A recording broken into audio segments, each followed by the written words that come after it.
이번에는 삼성서울병원 심장내과 장성화 교수님께서 폐고혈압의 약물 치료라는 주제로 강의 주시겠습니다.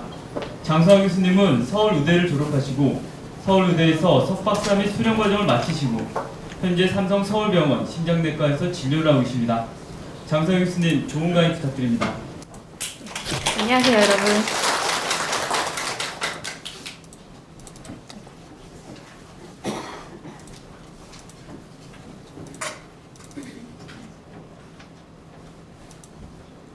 예, 전 삼성서울병원에 있고요. 2009년도부터 이제 폐동맥고혈압 클리닉을 열었고, 김덕경 교수님 아시는 분 계실지 모르겠는데, 우리나라 폐동맥고혈압 치료에 좀 선구자적인 역할을 하시는 분인데, 그 교수님과 팀으로 이루어서 진료를 계속하고 있습니다.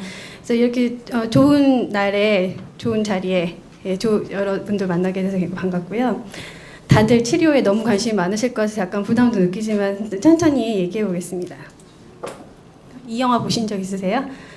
이 영화 이제 최지우가 나오는 2006년도 영화인데요. 열리지라고 해서 이게 이제 서로 다른 뿌리에서 자란 두 개의 나무가 자라다가 붙어서 하나의 몸을 이루어서 자라는 나무를 열리지라고 한대요. 근데 여기에 최지우가 폐동맥 고혈압 환자로 나와요. 그래서 그 내용을 보면은 뭐 건달처럼 지내던 이 남자 주인공이 최지우를 만났는데 사랑을 하게 되는데 최지우가 불치병에 걸려서 약도 없고 이제 서서히 죽어가는 그런 내용이 나오는 거죠.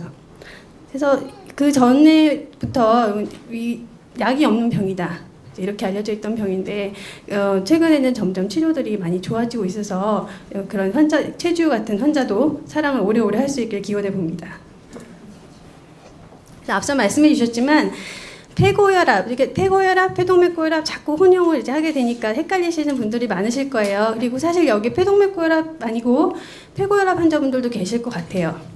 그래서 폐고혈압이 뭐냐면 아까 말씀해 주신 것처럼 폐동맥 압력이 올라가 있으면 다 폐고혈압이거든요. 근데 그 원인은 이렇게 다양합니다. 그리고 이 중에 특정 환자만 폐동맥 고혈압이라고 부릅니다. 이걸 이렇게 굳이 나누는 이유는 치료가 달라지기 때문이고요. 하지만 오늘은 폐고혈압 전반적인 걸 먼저 좀 얘기를 하고 폐동맥 고혈압 치료제 관련된 걸 또 뒤에서 살짝 얘기를 드릴게요.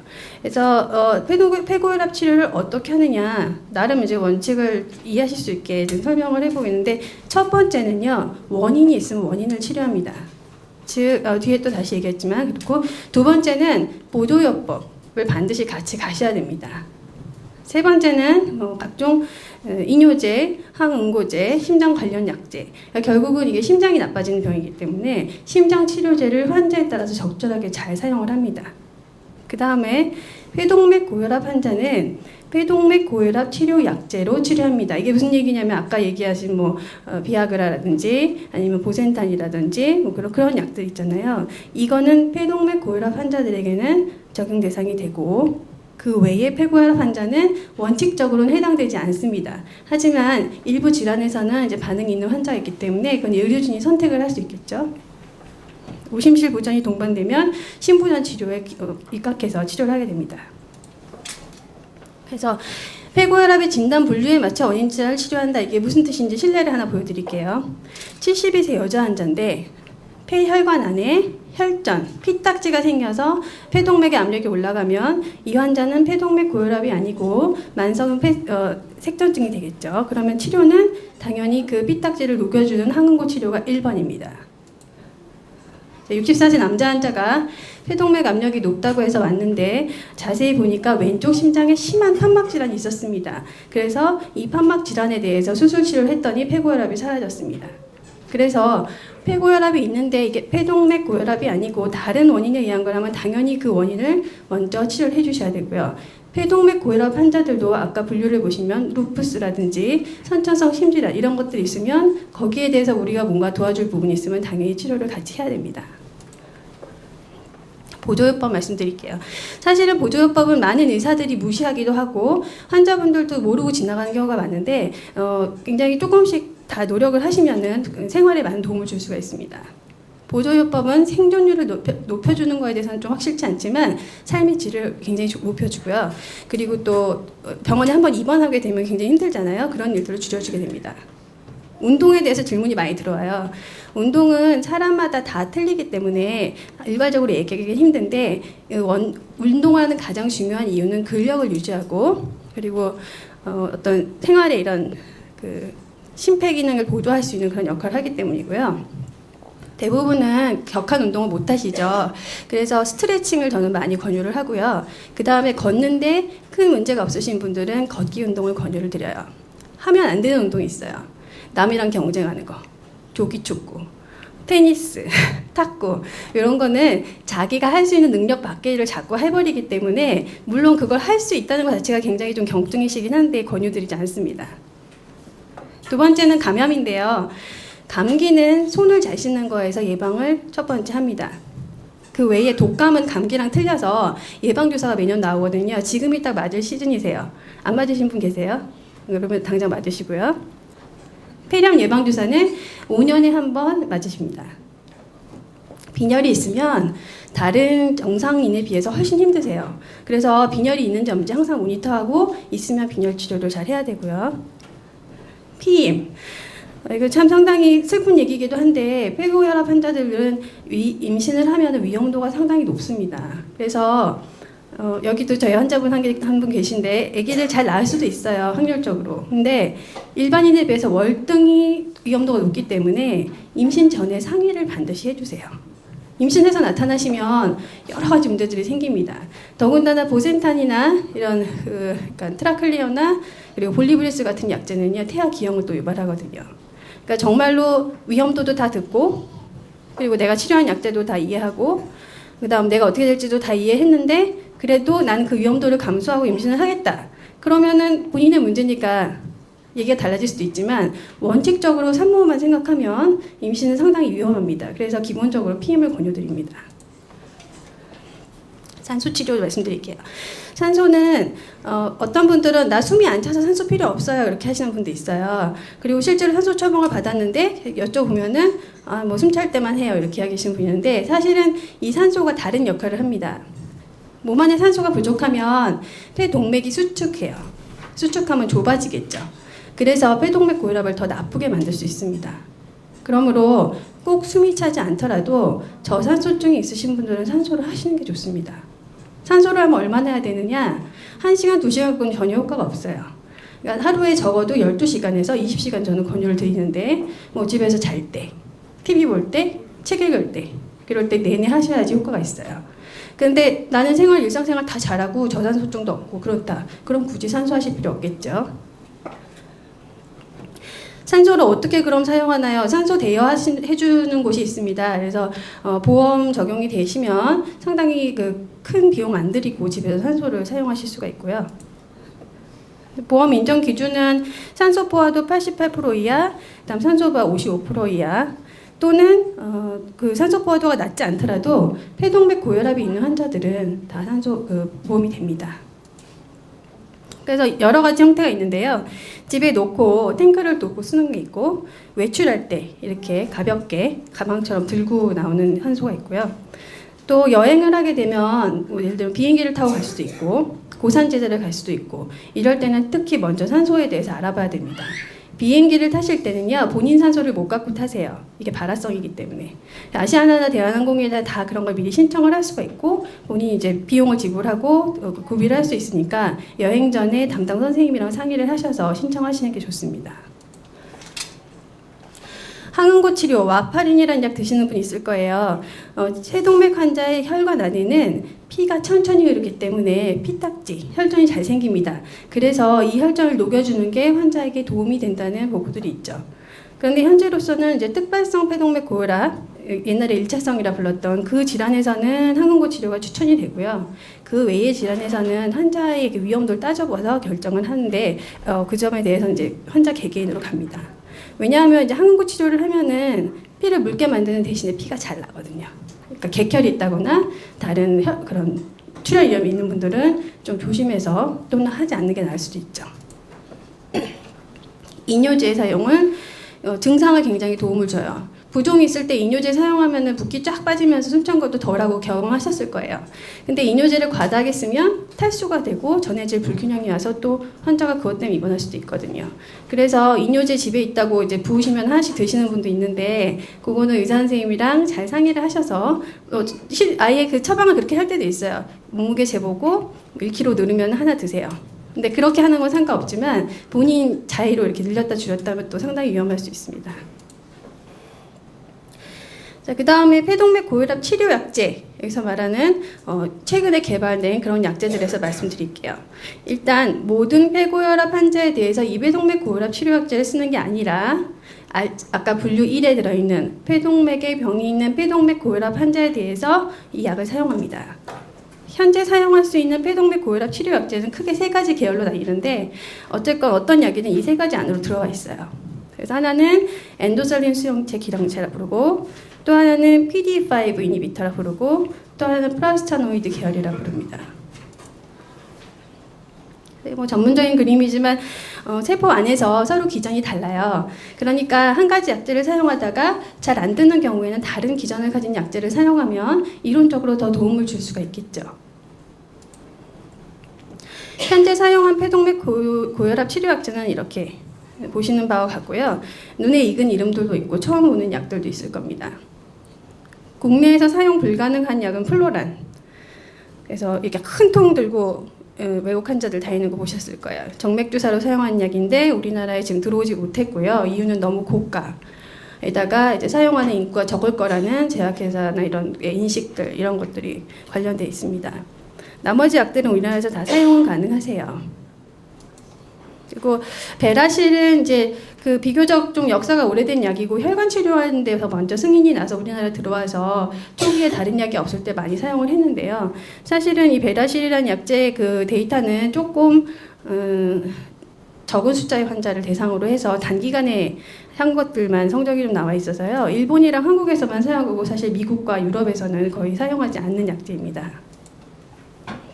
아까 역사 보셨겠지만 10년 남짓한 시간에 이렇게 많은 약들이 나왔습니다.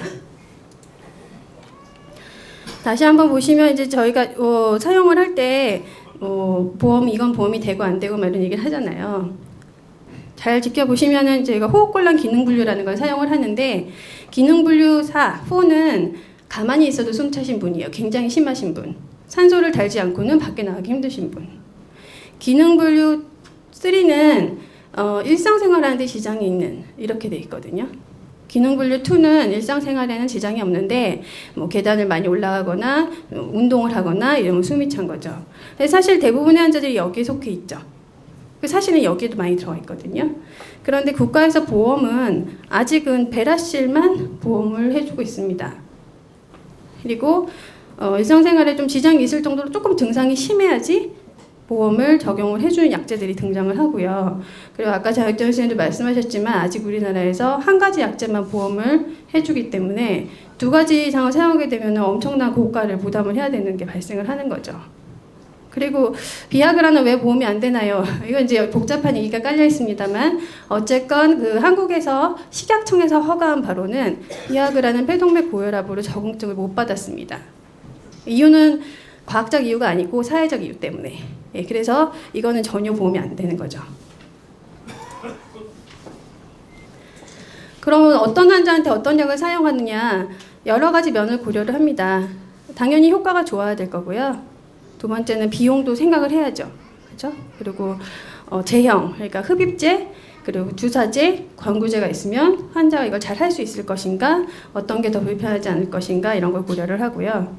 환자가 중증도 얼마나 심한지에 따라서 또 틀려지고 이 환자가 빨리 진행하는 환자라서 여러 가지 약제를 사용해서 빨리 치료를 해야 되는 사람인지 아니면은 이 사람은 그래도 예후가 그렇게 나쁘지 않을 것 같고 여러 가지 면에서 뭐 한 가지 정도면 괜찮을 건지 이런 것들 고려를 하고요. 환자 예후 인자가 이런 얘기인데 뭐 아까 보신 여러 가지 뭐 심장 기능이라든지 운동 기능이라든지 뭐 혈액 검사 이런 것들 다 관여를 합니다. 그리고 이 환자가 다른 약을 먹고 있다. 루푸스 환자는 루푸스 약을 먹고 있잖아요. 그럼 그 루푸스 약과의 상호작용이라든지 그다음 이 약제를 먹었을 때 이 환자가 그 전에 어떤 문제가 있지는 않았는지 이런 거 다 고려를 해서 선택을 하게 돼요. 치료를 하게 되면 이 약이 정말 잘 맞는지 안 맞는지 봐야 합니다.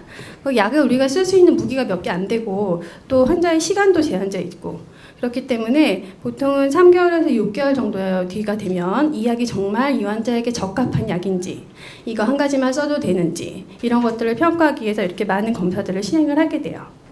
그래서 이거는 유럽 심장학회 쪽에서 제시하는 어떤 지침인데 거기 보면은 병력 정치하고 심전도, 6분 보행 검사, 운동부하 검사, 6분 보행 포함해서 운동부하 검사, 그리고 혈액에서 심장 호르몬 측정, 그리고 심장 초음파, 오심도자 수를 환자에 맞춰서 보통 약제를 변경하면 3, 4개월 뒤에 시행을 하라고 되어 있습니다.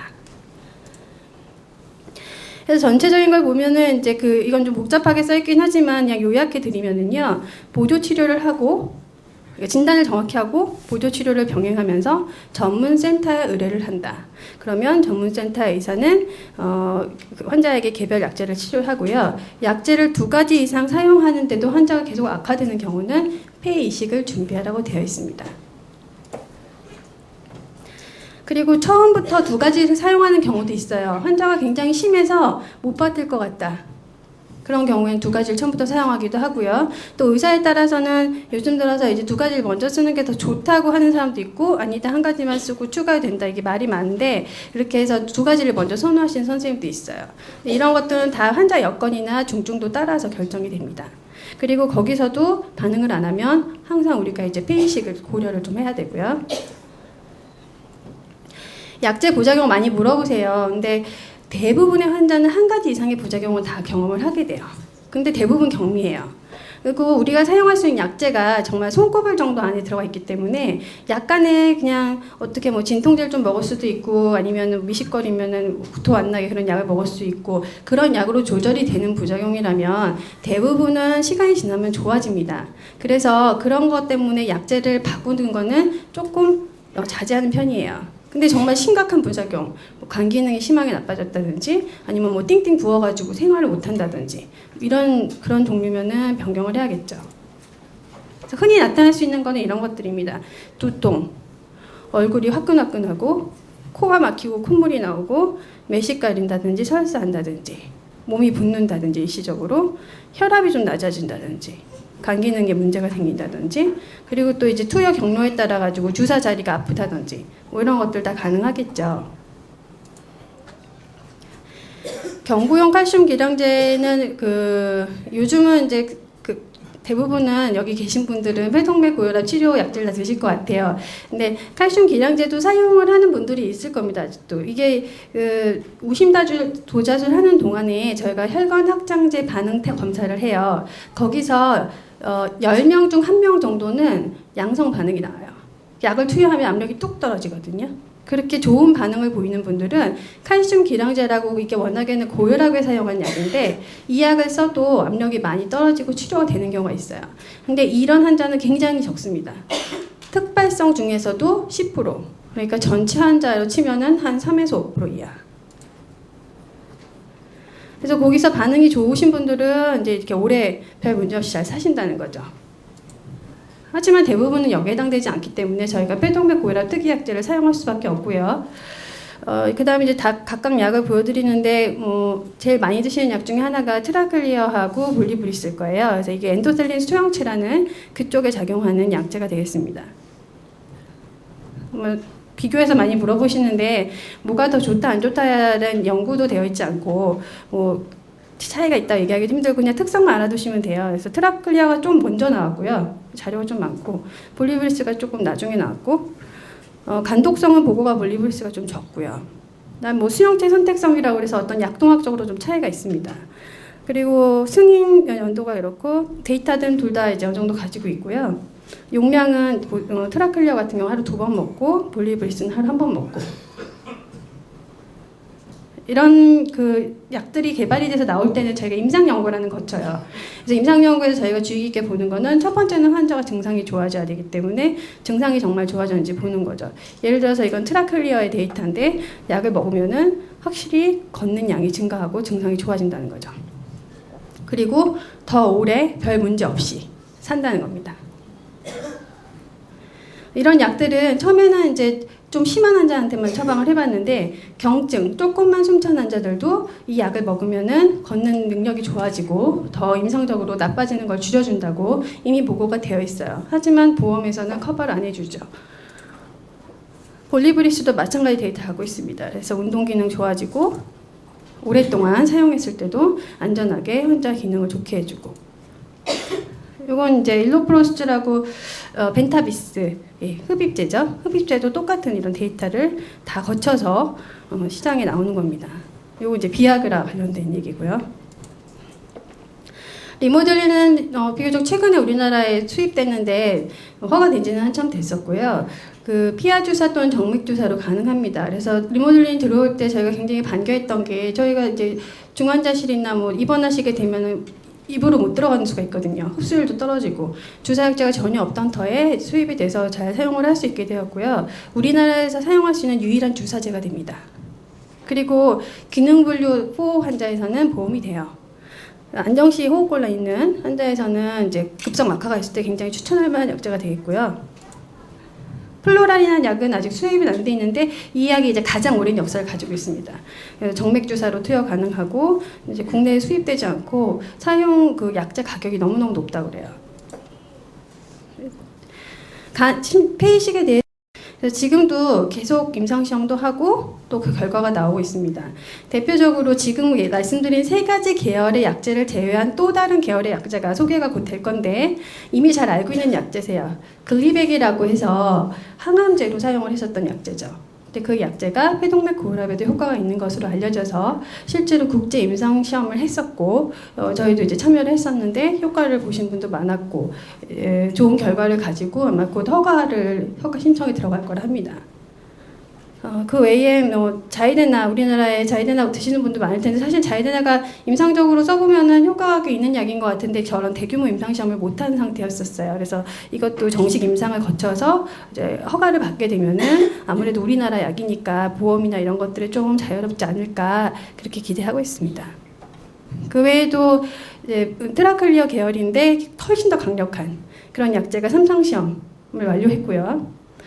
또 지금도 진행하고 있는 그 프로스타사이클린 제형 우리나라에서 저희 병원에서도 하고 있는데 이것도 지금 진행 중입니다. 그리고 레모들린 맞으시는 분 있으실 텐데 그게 참 주사약이라서 힘들어요, 그죠?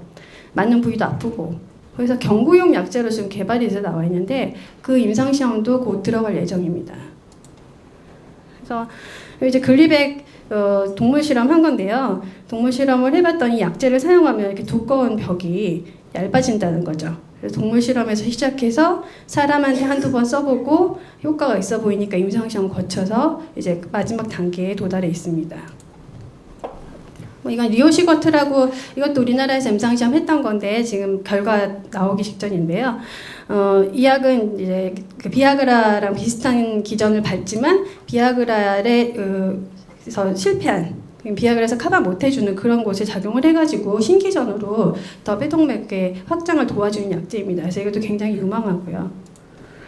새로 출시된 약제들의 언제쯤 나올 거냐? 그러면 3상 시험 종료 시기로부터 한 2년 정도 걸려야지 뭐 허가가 나오고 거기서 보통 우리나라 들어오는데 한 1, 2년 또 걸립니다. 그래서 예상하기로는 아마 내년에서 내후년 사이에 미국 쪽에서 먼저 승인이 떨어지면 우리나라에도 곧 이어서 들어올 것으로 기대는 하고 있습니다. 그래서 앞으로 계속 새로운 약제들이 나오고 희망이 계속 보이고 또 여러분들이 이렇게 관심을 가지고 모여서 또 교류도 하고 하니까 아마 우리에게 더 좋은 미래가 있을 것으로 생각합니다. 예, 힘내세요, 여러분. 네, 장성환 교수님 상권 설명 감사합니다. 아까 마찬가지 질문 주신 내용을 질의응답하는 시간을 갖겠습니다. 자연주 교수님 어떤 질문들이 있었나요? 예, 아래층에 지금 이 마이크밖에 전달이 안 돼서 이 마이크로 말씀드리겠습니다. 폐고혈압으로 진단받았는데 저산소증이 있는 환자일 때만 산소 치료가 도움이 되나요? 만약에 다른 저산소증이 없어도 산소 치료가 도움이 되는지요? 만약에 산소 치료를 24시간 동안 계속 유지를 하거나 장기간 유지하게 되면 산소의 의존성이 발생하는지는 않는지요?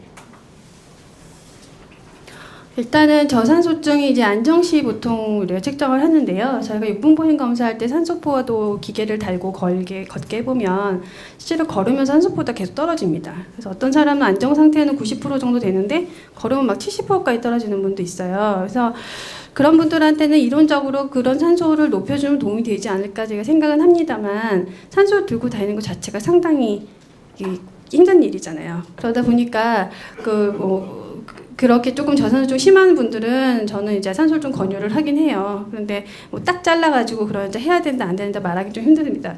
저희가 이제 해야 된다 안 해야 된다 말할 때 항상 근거를 가지고 얘기를 하는데 그러려면은 환자를 A군, B군 나눠가지고 해본 경험이 있어야 되거든요. 근데 만성 폐쇄성 폐쇄성 폐질환에 생긴 폐고혈압 같은 경우에는 산소 치료를 굉장히 하는 게 도움이 된다고 이제 데이터가 있는데 저희는 그렇게 큰 데이터는 없어요. 작은 데이터들만 있어요. 그래서 그런 식으로 이해하시면 될 것 같고요. 본인이 걸을 때 많이 숨차고 걸을 때 저산소증이 심하신 분이고 아니면 딱 88% 90%에 딱 걸리신 분이면은 산소 하시는 게 도움 될 수 있을 것 같습니다. 그리고 또 그 산소 치료는 사실은 선생님마다 의견이 좀 달라요. 왜 다른가 하면 말씀 주신 것처럼 주구 안 주구를 이렇게 시험을 해봐서 결과를 도출을 해야 되는데 산소라는 게 이렇게 약제 같지가 않아서 시험을 안 했기 때문에 어떤 선생님들은 좀 효과가 좋다 추천을 하시는 분도 있고 어떤 선생님들은 조금 정말 피 검사해봐서 저산소증이 있는 사람만 하자고 하는 분들도 계시거든요. 그러니까 그건 좀 선생님들이 말씀하시는 톤에 좀 차이가 있을 것 같습니다. 저 같은 경우는 여건이 허락하시면 그 산소 치료를 받는 것도 괜찮습니다. 왜냐하면 과거에는 폐동맥고혈압에 있어서도 저산소증이 딱 도큐멘테이션이 된 경우만 산소 치료가 보험에서 급여를 해줬는데 올해부터 이제 기준이 바뀌어서 폐동맥고혈압이면 산소 치료를 월 한 뭐 2만 원에서 한 6만 원 정도 비용으로 이렇게 할 수 있거든요. 그러니까 그 산소 발생기도 저희가 사실 오늘 이 상업적 회사들은 인볼브를 안 시켰는데 산소 같은 경우는 여러분들이 그 기계를 좀 보십사 하는 의미에서 이따 커피 브레이크 시간에 보실 수 있게 지금 데모를 해놨습니다. 그리고 또 하나의 질문은 폐동맥 고혈압 환자에서 운동을 어떻게 해야 되는지, 운동을 하면은 안 되는지, 만약에 해도 된다면 어떤 운동을 어떻게 해야 되는지를 좀 말씀 주세요. 아까 짧게 말씀드리고 넘어가긴 했는데요. 일단은 운동은 하시는 게 좋습니다. 근데 운동이라는 게 흔히들 생각하시는 그러니까 건강한 사람들이 하는 것처럼 막 뛰었고 이래야지 운동은 아니에요. 그러니까 스트레칭을 제일 먼저 권하고요. 스트레칭은 앉아가지고 다리 올리고 내리고 이런 것도 운동이거든요. 그런 것부터 시작해서 본인이 조금 더 하실 수 있으면은 본인이 할 수 있는 최대를 100이라고 잡았을 때 한 70에서 80 정도 하시면 돼요. 약간 애매하시면 이제 저희는 이제 재활팀에다 한번 맡기기도 하는데 재활팀에서 심박출량이랑 산소포화도 같은 거 보면서 조금 이 정도 하시면은 무리가 안 됩니다. 가르쳐 드리기도 하거든요. 근데 그런 식으로 좀 조절하시면 될 것 같습니다. 운동을 하시는 거는 필요합니다. 질문이 많습니다. 일단 그 운동 보충적인 얘기가 있으면 저희가 만들어놓은 책자에 그 운동편을 따로 써놨습니다. 워낙 말씀을 길게 드려야 될 것 같아서요. 그리고 술은 한 잔도 못 하는지요? 제가 술을 매일 먹었는데 발병하고 나서는 한 잔도 먹지 않고 있는데 너무너무 드시고 싶으시답니다. 진짜 많이 물어보시는 건데요. 딱 한 잔도 안 되나요? 그래요. 딱 한 입도 안 되냐. 일단은 술을 먹으면 이제 알코올이 들어가면서 맥박이 좀 빨라지고 딱 한 입도 안 되냐. 일단은 술을 먹으면 이제 알코올이 들어가면서 맥박이 좀 빨라지고 심장의 부담도 증가하고 이제 그럴 수 있기 때문에 또 하나는 여러분들이 드시는 약제들에 와파린, 항고제를 드시는 분도 있고 뭐 트라클리어나 암무리젠타 이런 약들 다 간으로 대사가 되거든요. 근데 술을 드시면은 간에 어쨌거나 일시적으로 영향을 줍니다.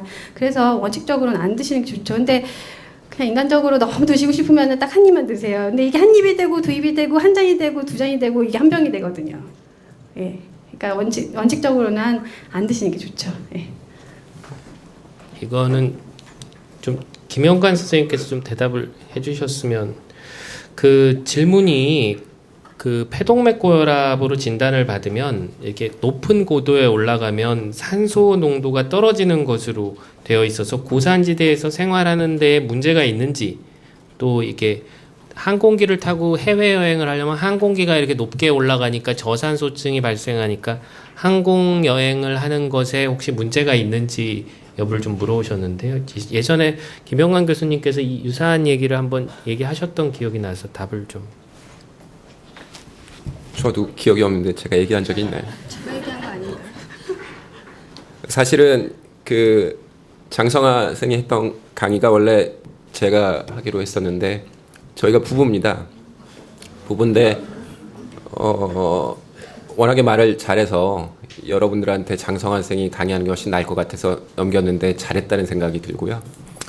그다음에 고산지대에서 생활하시는 게 안 좋습니다. 그래서 그 발표된 데이터는 아닌데 멕시코 고산지대에 사는 사람들이 그 고도가 낮은 데 사는 사람들보다 포화도가 좀 낮다는 데이터가 있고 실제 폐고랍 환자가 그쪽이 예후가 더 안 좋은 걸로 되어 있습니다. 그래서 고산지대 가실 때는 주의를 하셔야 되는데 비행기 타시는 거 마찬가지죠. 그래서 아까 말씀하셨듯이 산소를 꼭 가지고 가시는 거를 권하고요. 그다음에 고산지대 가실 때는 이제 폐고혈압이 아닌 분들이라도 저는 가끔 비아그라를 가지고 가시라고 권합니다. 그래서 올라가시면 숨차시는 분들이 있어요. 근데 그런 분들이 실제로 우리가 뭐 한번 올라가서 실제 산소파도 측정하고 이럴 수가 없기 때문에 비아그라 같은 거 가지고 일시적으로 드시면 훨씬 좋은 효과를 볼 수가 있습니다. 그 비행기 관련해가지고 제가 얼마 전에 그 필리핀 친구를 한번 비행기 태워서 본 적이 있어가지고 또 한번 최근 동향을 알아봤는데요. 일단 아시아나하고 대한항공이 그 비상산소는 한 통이 있대요.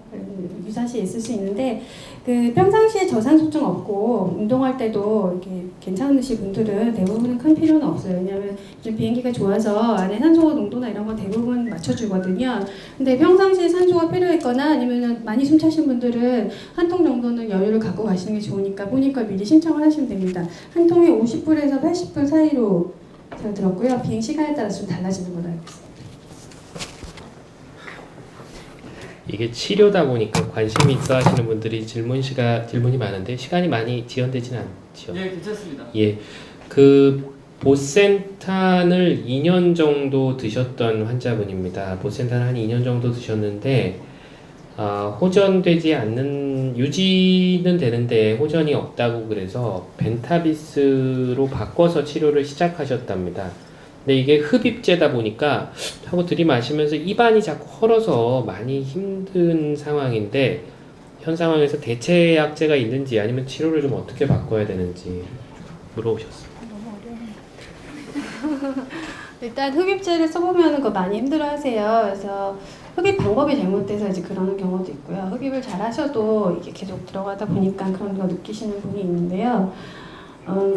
일단은 벤타비스를 잘 흡입을 못하시면 다른 약제로 가시는 것도 괜찮습니다. 왜냐하면 효과적으로 자기가 먹을 수 없다면 그는 처방을 받아도 약이 안 받을 거니까요. 그리고 그게 힘들지만 이 약을 썼더니 내가 효과가 더 좋다. 그러면은 그거는 조금 담당 선생님이랑 이 자기가 갖는 부담과 효과를 잘 따져서 결정을 하셔야 되고요. 그쪽 계열 약제, 프라스타노이드 계열이라고 그러는데 그쪽 약제는 지금 나와 있는 게 베라실하고 그 다음에 벤타비스하고 리모듈린입니다.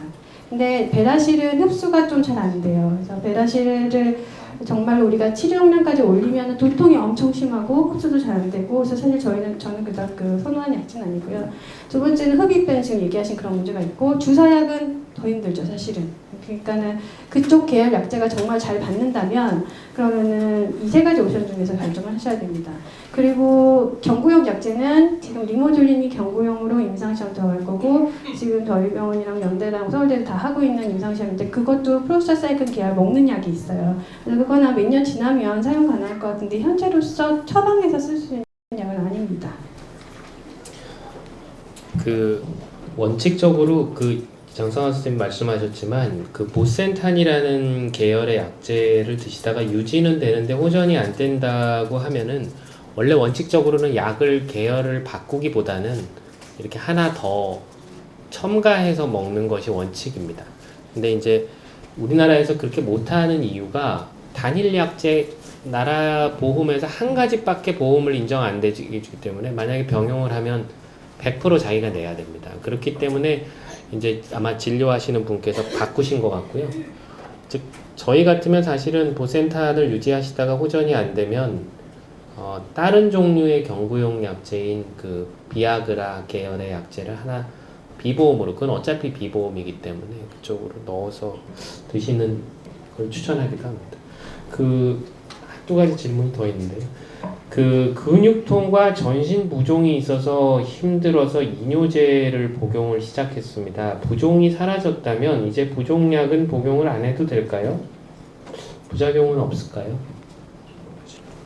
부종이 생기는 경우가 대부분 이제 우심실 부전, 그러니까 오른쪽 심장이 기능이 떨어지면서 전시에서 들어가는 정맥의 혈류가 심장으로 못 들어가기 때문에 그게 정체가 돼서 생기는 거거든요. 근데 이뇨제가 이제 그런 부담을 덜어주는 건데 이뇨제를 다시 빼면 다시 부으실 겁니다. 아마 근본적 원인이 해결이 안 됐다면. 그래서 그렇게 이제 끊는 거는 별로 추천하진 않고요.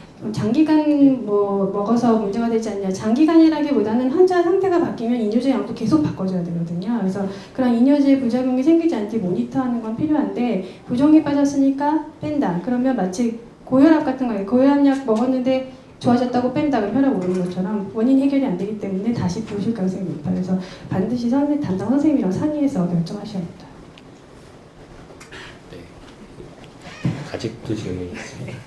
그 조금 저는 장성환 선생님하고 조금 다른 거는 이뇨제는 글자 그대로 증상을 호전시키려고 드시는 거거든요. 그러니까 원칙적으로는 붓기가 빠지고 붓기가 너무 빠지면 기운이 없습니다. 그게 좀 속된 말로 후달리는 거거든요. 그러니까 사실은 저희 환자분들은 오래 약을 드시는 분들은 그 증상에 따라서 하루 한 번 먹다가 두 번 먹다가 많이 부으면 두 번 먹다가 또 안 부으면은 간혹 걸르기도 하고 이렇게 하시라고 말씀은 드립니다. 근데 그거는 전적으로 이뇨제가 본인이 드시는 약 중에 뭔지 정확하게 알고 계시는 경우에만 그렇게 좀 조정을 하실 수 있고요. 그렇지 않다 그러면 좀 곤란합니다.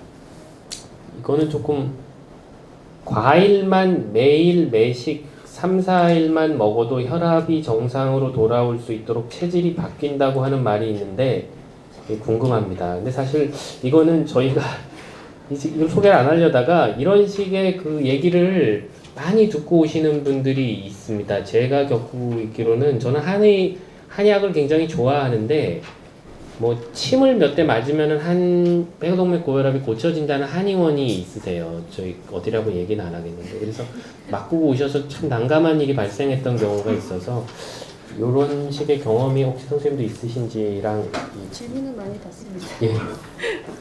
체험의학, 체질의학인가 그거 뭐 많이 가시는. 체질의학에서 어떻게 먹으면 체질이 바뀌어서 좋아진다. 근데 저도 한약은 되게 좋아하지 않는데 이게 아무튼 제가 뭐 이게 그렇다 아니다 할 때 근거를 대잖아요. 뭐 몇 명의 환자를 해봤는데 아닌 사람이랑 비교했을 때 어떻다 이렇게 얘기하는데 조금 한 몇 명의 경우를 보고서는 이렇게 일반화시켜서 말하는 건 좀 무리가 있지 않을까 생각합니다. 그리고 예, 그 이상은 좀 말씀드리기 힘들겠는데요. 이게 아마 마지막 휴식 시간 전에 마지막 질문인 것 같습니다. 폐동맥 고혈압이 의심돼서 한번 검사를 받으셨답니다. 근데 이상이 없다고 나오면은 이후에는 검사를 안 받아도 되는지요? 아니면 검사를 받아야 되면 얼마나 있다가 받아야 되는지요? 일단은 폐동맥 고혈압이 생길 만한 어떤 원인 질환이 있으셨던 분, 위험인자라고 얘기하죠. 예를 들어 전신 경화증이라든지 뭐 루푸스 이런 게 있으셨는데 검사를 했는데 괜찮았다. 그러면 위험도 가지고 있기 때문에 이제 환자분 상태나 여러 가지 봐가지고 재검사가 필요할 수 있습니다. 환자 상태 계속 바뀌니까요. 근데 그런 게 아니고 그리고 검사도 굉장히 정확한 검진, 그러니까 뭐 초음파 하나만 딱 한 게 아니라 뭐 심도자까지 하고 다 했는데 아무것도 다 괜찮다. 그러면 그걸 규칙적으로 모니터할 거는 아닐 것 같아요. 이거는 환자 개개인에 따라 좀 틀릴 수 있을 것 같습니다. 예. 그 질문이 아직 있으신데요. 이게 지금 뒤에 보면 소화라든가 보험에 대한 내용은 뒤에 다루어집니다. 그래서 그 일단은 이 세션은 저 질문을 마치도록 하겠습니다. 감사합니다.